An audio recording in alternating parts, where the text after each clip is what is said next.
gotta be in this intro, sir.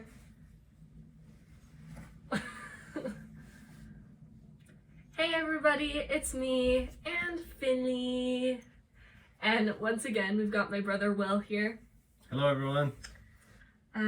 Check out his channel. He talks about his whole 100-pound weight loss journey. I'm super proud of him. It's called The Grind with Will. I'll link it below. And he did it through keto, and he talks about some mental health things on his channel as well. I don't know, he's super cool, so check him out. And today I wanted to talk about body dysmorphia a little bit. Will did a video on his channel about this a little bit ago. And so I'll make sure to link that one below because once again, it's something that needs to be talked about that isn't talked about very much. First of all, you have a good definition of what body dysmorphia is. Did you want to kind of define that for anyone watching? I can do that. So for body dysmorphia, it is a mental image of yourself that doesn't match the physical manifestation of yourself. So with mine specifically, for an example, is I've lost 100 pounds. I was 351. I'm now 250. And so for me, in my mind, I'm still stuck at that 350 stage, not where I am now.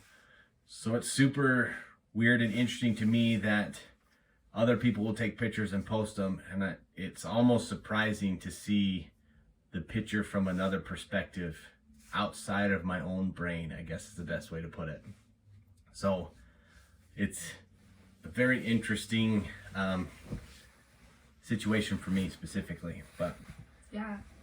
And this is something that I've actually been diagnosed with because I see my body as bigger than it is, and even bigger than it was, because I used to be 250 pounds, which isn't a ton more than what I am now, but I was significantly larger than I am now. And for me, it's a whole thing because I see myself completely different than how I actually am. And there are times where, like, I'll be talking to a friend and I'll make an offhand comment about my body or something, and she's like, "Girl, you don't look anything like that." Because I see my body differently than it actually is. And that's a whole mental game to a physical aspect, which we could go into a lot of other things that apply to that too, but this is just one of them. right. Yeah.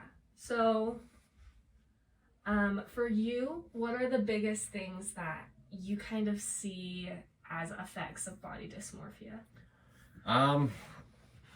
Let's see. I know a lot of times for me, specifically with, like, I do a lot of outdoors stuff. I'm an outdoorsman, so I would buy camo, and it was difficult to find camo that fit that body. Yeah. And so I would always go to, like, big and tall sections and that kind of stuff. And so now I still find myself checking out the big and tall or the triple or 4X stuff because that's just mentally where I am.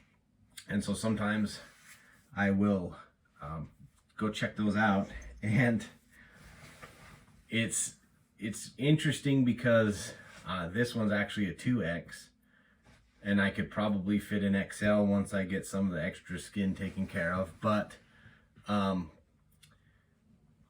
getting those 3X or 4X, just how big they are compared to what I am now, is hard to wrap my brain around. And I'm still trying to get accustomed to the fact that my size is a standard size sold on the shelves now. Yeah. Because that was not an option before. So that's kind of hard to wrap my brain around, that I don't have to just order it online. I can go check it out in the store and walk out with it. That's not something I was used to at all. So that one's something still getting used to. Yeah.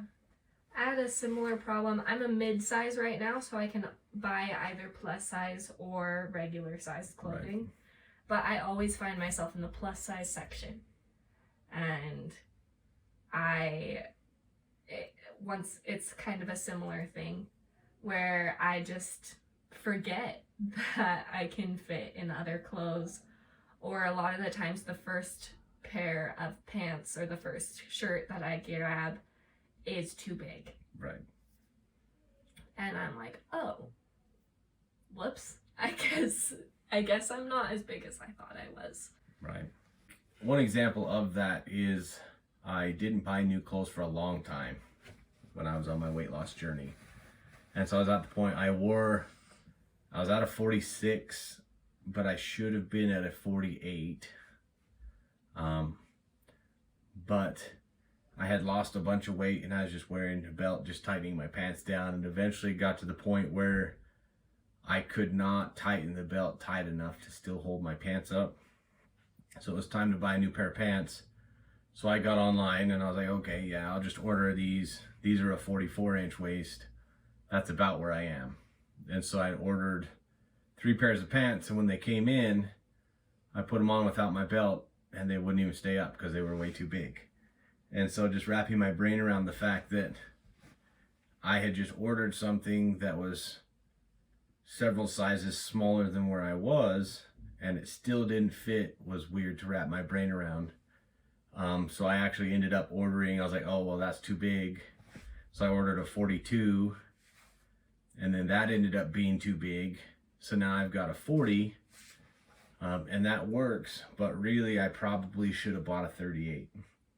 And so just getting to the point where my brain catches up to where my body is going to take some time, and it's going to be a process for me. Do you think that body dysmorphia is something that people can get over, and how do you think that they can do that? I think they can. I think a lot of people doing weight loss or any kind of body transformation suffer from body dysmorphia. But I think it's something you can get past. It's just a matter of working through it to get your mental state where your body's at. Like one thing is there's professional athletes that are getting ready for a show or something that may think that they want to put on 20 pounds of muscle or something. But once they hit that point, they look at themselves like, oh no, the next 20 pounds of muscle is what's going to make the difference. It's a lot of that with weight loss goals too, is they're like, oh, if I could just lose 50 pounds. Then they lose 50 pounds and they're like, oh, well, if I just lost another 50 pounds. Well, eventually it gets into a dangerous cycle that can lead to eating disorders or other mental health issues at that point. So you got to be careful with that. Yeah, I also think that with body dysmorphia and with physical transformations in general, those measurements and those objective data, that objective data is especially important. Making sure that you have pictures that you can compare and that you have trusted people that you can talk to about your body if you need it. Right. So that way you can have an objective but kind opinion. And making sure that you are keeping track of like your measurements and maybe your weight if that's something that you want to track. If that's healthy for you mentally, because for a lot of people it's not. And just making sure that you have an objective way of knowing that you aren't really the way that you see yourself, and reminding yourself where you truly are. And just like we were talking about, where those pants sizes were a reminder of like, oh, I'm smaller than I thought I was. Right. The more you can give yourself that reminder, and the more that you tell yourself something, the more you're gonna believe it. And so a lot of this is just attached to body image in general. And I guess, do you have any ideas for how people can improve their body image? Because I know that's a really hard thing for everyone ever. That's a tough ways to improve body image. Like you said, take measurements that are objective. Yeah. Like a scale's not necessarily a great measurement. It's a tool and it should be used as a tool, but I know a lot of people on weight loss journeys or body transformations that they put on muscle because they're working out harder than they ever have before. So the scale doesn't move, but they are losing inches still. So you need to have more than one way of measuring it. One that I've been using is a body scan that tells you by region in your body what your composition makeup is. I think there's a little bit of a discrepancy with loose skin on that one, because there is fat attached to loose skin. So if you have a lot of loose skin, you're going to have a higher percentage of fat than a normal person would. Right. But it's just a measurement. And you have a video coming out on your channel soon. Yes, I have one from the original body scan that I did. I did another one in July, but I did a follow-up video on that showed the comparison of those two. And then I will have another one that will show a comparison of the last 3. So I'll be doing one later this week, and then I'll have a video coming out that shows that. One thing that I do that is kind of silly, not gonna lie, but when I get ready in the morning, I have 2 songs that I listen to. One is Pretty Girl Magic, which is the I am healthy, I am wealthy, I am rich, I am that bitch. Like that one. And then the second one is the I am woman, I am fearless, I am all of those. And I will listen to those as I'm getting ready. And it's kind of silly, like I said, but it's all of those affirmations as I sing along or as I listen along that kind of help me start off my day right. And a lot of those affirmations have nothing to do with your body, but the more comfortable you are with yourself, the more comfortable you're going to be in your body. And I think it takes a certain level of self-love to make any sort of change in your life. Right. Whether that be physical or mental or anything like that, you have to make sure that you're doing it for the right reasons and that you are doing it for you because you care about you, even in the littlest of ways. And so for me, that's a silly thing that I do that helps remind me that I am worthy of love and I'm worthy of being taken care of. And I need to take care of myself because it is my job to take care of me. It is my job to love me, and it's no one else's. Just be sure that you have a good support system that you know and trust, and don't listen to all the noise from the internet, because there's a lot of keyboard ninjas out there that are resident experts in their own life that would love nothing more than to tell you how you're doing your life wrong. So just be aware of that.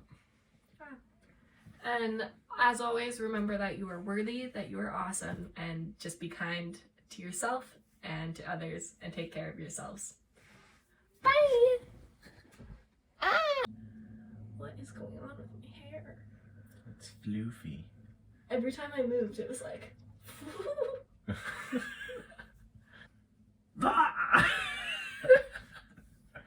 Look, he can fly. We can fly, we can fly, we can fly.